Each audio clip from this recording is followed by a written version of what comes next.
Na konci tejto lekcie budete čítať nové kórejské písmená. Žiadne zapamätávanie. Poďme na to.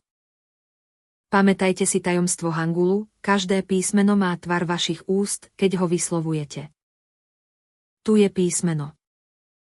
리을, Znie ako lomka liter. Miesto je špička jazyka, jemný dotyk.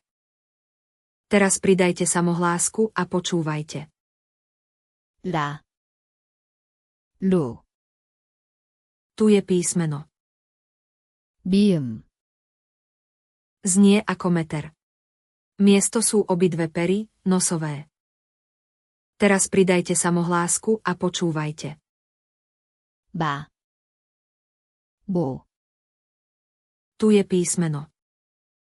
비읍, Znie ako blomka P. Miesto sú obidve pery. Teraz pridajte samohlásku a počúvajte. 바, 보, Spojte spolu hlásku a samohlásku a dostanete slabiku. Ako stavebné bloky. 라, 루, 마, Teraz je to na vás.